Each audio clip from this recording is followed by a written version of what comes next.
آج ہم صوفیزم کی ایک اور اصطلاح پہ بات کریں گے۔ آپ نے ضرور سنا ہوگا وظیفہ لفظ۔ تو مجھ سے لوگوں نے پوچھا، سوال کیا، مختلف ممالک سے یہ سوال ہے کہ وظیفہ اور ذکر میں کیا فرق ہے۔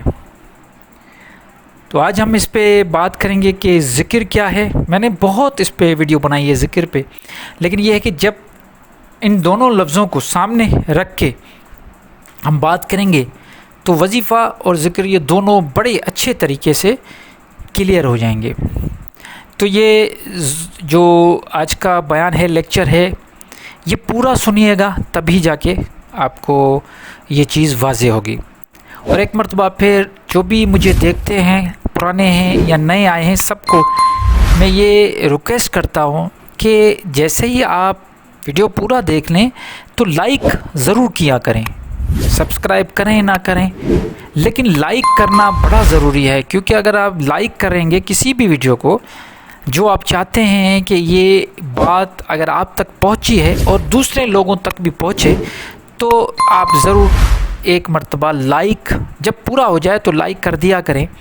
اس سے یہ ہوگا کہ یوٹیوب اس ویڈیو کو جو آپ کو پسند آئی ہے وہ اس کو ریکمنڈ کرے گا دوسرے لوگوں کی طرف، تاکہ دوسرے بھی اس سے فائدہ اٹھا سکیں۔ تو بات کر رہا تھا میں وظیفہ اور ذکر کے حوالے سے۔ یہ بات برِ صغیر میں بڑی کامن ہے کہ لوگ کچھ جب کر نہیں سکتے، اس بات کو آپ تھوڑا پریکٹیکل ہو کے سوچئے گا، سمجھنے کی کوشش کریے گا کہ جب ان سے کچھ ہوتا نہیں ہے، اپنی کوتاہیوں کو، اپنی ناکامیوں کو چھپانے کے لیے یا ان کو اوور کم کرنے کے لیے کسی جھوٹے عامل کے پاس جاتے ہیں اور وہ ان کو ورد وظیفہ دیتا ہے کہ یہ فلاں کام کرو، یہ عملیات کرو، تمہارا کام بن جائے گا۔ حالانکہ صوفیاء اکرام نے جو وظیفہ بتایا تھا، جو ان کے یہاں وظیفے کی ڈیفینیشن وہ کچھ اور ہے، لیکن یہاں پہ ہمیں یہ جو جھوٹے مکار پیر بنے بیٹھے ہیں دکان کھول کے، جو پیسوں کی لالچ میں بیٹھے ہوئے ہیں، انہوں نے جو کچھ صوفیزم کے ساتھ، ان کے اصطلاحات کے ساتھ، یا ان کی جو ٹرمنالوجی ہے ان کے ساتھ جو کیا ہے، اس کا اتنا بڑا ہمیں نقصان ہوا ہے کہ لوگ یہ سمجھتے ہیں کہ صوفی یا تصوف اسلام کے خلاف ہے، اسلام میں تصوف کی کوئی گنجائش نہیں، حالانکہ اسلام پورا تصوف ہے۔ لیکن انہوں نے غلط کر کے ان چیزوں کو، جیسے میں نے بتایا کہ عملیات کو وظائف کر کے، اصل میں وظیفے کا جو مطلب ہے وہ ہے اماؤنٹ، مقدار۔ اب کیا ہوتا ہے کہ جیسے اللہ تعالیٰ نے قرآن میں فرمایا ہے کہ میرا ذکر کثرت سے کرو، اب جب کثرت سے کوئی بھی ذکر ہوگا اللہ کا تو یہ ایک وظیفہ بن جائے گا۔ وظیفہ اور ذکر میں یہی فرق ہے۔ ذکر کی معنی میں ہمیشہ بتاتا ہوں، وہ یہ ہے کہ قرآن میں یہ لفظ استعمال ہوا ہے بہت مرتبہ، اس کی میننگ ہے یاد دہانی، کسی چیز کو یاد کرنا، یا نصیحت۔ یہ دو چیزیں ہیں جو قرآن میں کلیئر اللہ تعالیٰ نے ذکر کے حوالے سے بتایا کہ مجھے یاد کرو، میں تمہیں یاد کروں گا۔ اب جب اس کی وظیفے کی بات ہوتی ہے تو وظیفے کا جو لفظ یہ تو قرآن میں یوز ہوا ہی نہیں، لیکن اس کی جو لٹرلی میننگ ہے وہ ہے اماؤنٹ کی کوئی گنتی۔ جیسے کوئی تسبیح اٹھا کے اور کسی خاص اماؤنٹ میں کوئی ذکر کرتا ہے، کوئی قرآنی آیت پڑھتا ہے، کوئی حدیث پڑھتا ہے، کوئی دعا پڑھتا ہے، تو اس پوری پریکٹس کو ایک وظیفہ کہا جاتا ہے۔ اور یہ بتاتے ہیں کہ یہ وظیفہ کسی خاص مقصد کے لیے ہوتا ہے۔ کوئی بھی حاجت پوری کرنے کے لیے مرید کیا کرتا ہے، اپنے مرشد کے پاس جاتا ہے، اپنی حاجت بتاتا ہے کہ مجھے اس چیز کی ضرورت ہے، اب وہ دنیاوی ہو یا اللہ کا قرب حاصل کرنے کا ہو۔ پھر اس کو وہ شیخ مرشد وہ سرٹین اماؤنٹ میں کچھ آیتیں، کچھ ذکر وہ بتاتا ہے، ذکر اذکار بتاتا ہے کہ اتنے دن اتنے اماؤنٹ میں یہ چیزیں کرو، کیونکہ ایک کیلکولیٹڈ، جب ذکر کیلکولیشن میں آ جائے، سمپل سا میں آپ کو بتاؤں کہ ذکر جب کیلکولیشن میں آ جائے، کیلکولیٹڈ ہو جائے، تو اس کو وظیفہ کہا جائے گا۔ اب وہ وظیفے میں یہ ہوتا ہے کہ کوئی تو ایسے ہی جھوٹ بول دیتے ہیں، صرف دکان جیسے میں نے کہا چمکانے کے لیے، اپنا کاروبار چلانے کے لیے، لیکن اصل جب ذکر کیا گیا، صوفیاء کرام نے یہ مشاہدہ کیا کہ اللہ کا ذکر کرنے سے تو بہت فائدے ہو رہے ہیں، بالکل اس چیز سے کوئی بھی انکار نہیں کر سکتا۔ ہر مسلمان جس کا ایمان قرآن پہ ہے وہ ذکر سے تو انکار ہی نہیں کر سکتا۔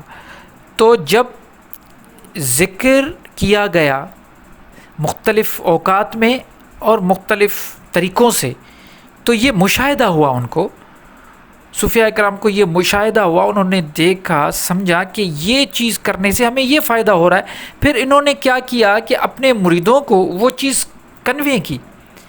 جیسے کوئی بھی ایسی چیز ہوتی ہے، مشاہدے سے اگر کوئی چیز مل جاتی ہے تو پھر وہ علم اگر مشاہدے سے مل جاتا ہے تو وہ جو عالم ہوتا ہے وہ کیا کرتا ہے، اس کی پریکٹس خود کر کے اور پھر آگے وہ ٹرانسفر کرتا ہے۔ حکمت میں ایسے ہی ہے، اگر آپ سائنس کو دیکھیں گے، سائنس کی دنیا میں اگر آپ یہ پورے ایکسپیریمنٹس دیکھیں گے وہ بھی اسی طرح ہے۔ تو صوفیزم میں، روحانیت میں بھی ایسا ہی ہوا کہ ہمارے صوفیاء اکرام نے مشاہدہ کیا، خود پریکٹس کی، اس کے بعد انہوں نے سوچا کہ کیوں نہ یہ اتنا ذکر سے فائدہ ہو رہا ہے تو ہم اپنے مریدوں کو یا جو بھی حاجت مند ہیں، جو بھی پریشان حال ہیں، ان کو ہم کوئی ایسا ذکر بتائیں اور ذکر کا بھی ٹائم بتائیں، کیونکہ یہ بات بالکل واضح ہے کہ مختلف اوقات میں مختلف انرجیز ہوتی ہیں۔ صبح کے ٹائم پہ آپ کو وٹامن ڈی ملے گی، شام کو نہیں ملے گی۔ یہ سائنس بتاتا ہے کہ اگر آپ صبح کے ٹائم پہ واک کریں گے، باہر گھومیں گے، جو سورج کی روشنی آپ کے جسم پہ لگے گی، پھر آپ کے جسم میں جو چربی ہے وہ جب گلنا شروع ہوگی تو وہ وٹامن ڈی میں کنورٹ ہوگی۔ تو یہی پریکٹس اگر آپ شام کو سورج ڈلنے میں کریں گے تو نہیں ملے گا۔ کتنا فائدہ! آپ اگر صبح کے ٹائم پہ کسی پیڑ کے نیچے جا کے بیٹھیں گے تو آپ کو آکسیجن ملے گا، وہی آپ اگر رات کو بیٹھیں گے تو کاربن ڈائی آکسائڈ ملے گا۔ تو ایک ہی جگہ پہ وہی جگہ، لیکن انرجیز چینج ہوتی رہتی ہیں۔ یہ جو انرجی چینج ہو رہی ہے، یہی انہوں نے مشاہدہ کیا کہ مختلف اوقات میں کوئی کہتا ہے کہ صبح سویرے یہ وظیفہ کرو، کوئی آپ کو یہ کہے گا کہ رات کو تہجد میں یہ وظیفہ کرو، کوئی کہے گا فجر کی نماز کے بعد کرو، کوئی کہے گا عشاء کی نماز سے پہلے کر کے۔ تو یہ اپنے اپنے اوقات وقت بتاتے ہیں۔ وہ اس لیے بتاتے ہیں کیونکہ انہوں نے خود مشاہدہ کیا ہوا ہے، ان کو پتہ ہے۔ اب وہ آپ کے ساتھ ڈسکس تھوڑی کریں گے کہ اس میں یہ انرجیز آئیں گی، وہ ان کا کام یہ ہے کہ آپ کو یہ جو ہمیں ہزاروں سالوں سے یہ چیز ملتی آ رہی ہے وظائف کی، تو یہ ایسے ہی ٹرانسفر، ان کا چین ایسے ہی ٹرانسفر ہوا ہے ابھی تک، کہ یہ ہمیں بتاتے ہیں کہ بھائی یہ ذکر ہے، اللہ کا ذکر فلاں وقت میں اتنی دفعہ کرو، آدھا گھنٹہ کرو یا 10 منٹ کرو، کوئی بھی وظائف کو، یہ قرآن کی آیت پڑھو، آپ کو یہ فائدہ ہوگا۔ تو وظیفہ اس کو کہا جاتا ہے جس میں سرٹین اماؤنٹ، کسی بھی آیت کا ذکر کرو، کسی بھی لفظ کا، اسم کا یا کسی دعا کا، کوئی بھی حدیث، ان سب چیزوں کو کچھ ٹائم میں، کچھ ایسے مخصوص ٹائم میں اور کچھ مقرر اماؤنٹ میں آپ جب پریکٹس کریں گے تو اس کو وظیفہ کہا جائے گا۔ اب وظیفوں میں ایسے بھی ہیں کہ لوگ کیا کرتے ہیں کہ ایسے وظائف کے کتاب مارکیٹ میں اویلیبل ہیں، ان کو لے کے آتے ہیں، اس کو دیکھ کے پڑھتے ہیں، پھر فائدہ نہیں ہوتا۔ اصل میں ایک چیز بتاؤں، یہ بات اپنے دھیان آپ بالکل رکھ لیں کہ جیسے انہوں نے صوفیاء کرام نے مشاہدے کیے تھے، ایسے آپ بھی کر سکتے ہو۔ اگر آپ کا دھیان اس طرف ہے، آپ بیٹھ کے اللہ کا ذکر کرو، آپ کو اتنے مشاہدے ہوں گے۔ اللہ یا رحمان یا رحیم، درود شریف، یہ چند ایسی چیزیں ہیں جن کو، یا صورتیں ہیں، قرآن کی آیتیں ہیں، ان کو آپ پڑھو آرام سے، بالکل یہ سوچ کے پڑھو کہ یہ ہم اللہ کا ذکر کر رہے ہیں، اس سے ہمیں پازیٹیو انرجی ملے گی۔ کچھ بھی نہیں، صرف یہ سوچیں کہ پازیٹیوٹی ملے گی، ہم اس سے ہمارے پاس اندر میں طاقت آئے گی، دکھ کو جھیلنے کی طاقت آئے گی، ہمیں تکلیف، ہمیں آفتیں ہیں ان سے ہم بچیں گے۔ صرف یہ سوچ کے آپ دن میں اگر یہ اس کو آپ ریپیٹیشن کریں گے تو یہ بھی برا نہیں ہے، ٹھیک ہے، کب خود کریں، کوئی ایسا خطرناک وظیفہ نہیں کریں جیسے یہ کتابوں میں لکھا ہے کہ کسی کی چلے کاٹ کے اور آپ انرجی، اس سے دماغ بھی خراب ہو جاتا ہے، اس سے آپ کی جسمانی طور پہ آپ کو بیماریاں بھی ہو جاتی ہیں۔ میں نے ایسے بہت سارے لوگ دیکھے ہیں جنہوں نے بہت طاقتور چلے کیے، بیٹھے ہیں اور ساری رات ذکر کیا اور وظائف کیے، اور اس سے اس کو کیا ہوا، نقصان ہوا۔ آج کوئی کچھ فیض ان کے پاس نہیں ہے، وہ بڑے پریشان ہیں۔ تو یاد رکھیے، کوئی بھی ذکر، کوئی بھی وظیفہ کریں، اگر آپ کے پاس کوئی سچا کامل شیخ مرشد ہے تو ان سے پوچھیں، ٹھنڈا وظیفہ لیں اور اپنا اللہ کی جو خوشنوی ہے وہ حاصل کریں۔ لیکن اگر آپ کے پاس وہ ایسا شیخ بندہ نہیں ہے تو آپ کیا کریں، آپ اللہ کی آیتوں میں قرآن کو پڑھ سکتے ہیں، رات میں، دن میں، جب بھی آپ کو ٹائم ملے۔ اللہ کی صفات ہیں، یا رحمان، یا رحیم، یا کریم، یہ آپ کر سکتے ہیں۔ اللہ کا ذکر کر سکتے ہیں۔ یہ ذکر اگر آپ سرٹن اماؤنٹ میں کریں گے تو وہ وظیفہ ہو جائے گا۔ تو اس طرح یہ وظیفہ اور ذکر ہے، اس میں آپ پریشان نہیں ہو۔ میں تو یہی امید کرتا ہوں، جو بھی ویڈیو بناتا ہوں اس میں کوشش یہ کرتا ہوں کہ چیزوں کو بالکل واضح کر دوں، ایک چیز آپ کو بتا دوں تاکہ زندگی بھر کے لیے آپ کے ذہن نشیں وہ چیز ذہن میں بیٹھ جائے، تاکہ کوئی بھی آپ کو اگر بیوقوف بنانے کی کوشش کرے تو آپ بیوقوف نہ بنو، الٹا آپ ان کو بتاؤ کہ بھائی اس کا مطلب یہ ہے، ہم اتنے بیوقوف نہیں ہیں کہ ہمیں آپ یہ اس دوسری طرف لے کے جا رہے ہو۔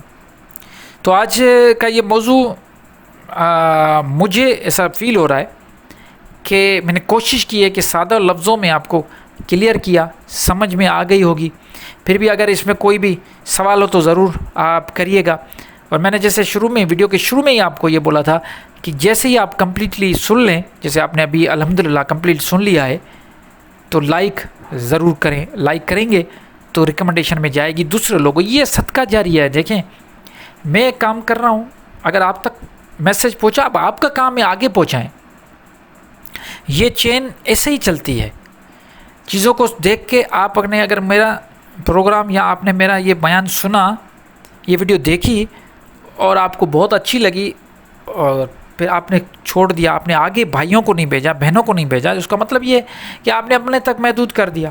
آپ یہاں پہ سمپل کسی کو اگر شیئر نہیں، اچھی بات تو یہ کہ واٹس ایپ پہ ہو، یہاں پہ فیس بک پہ شیئر کریں۔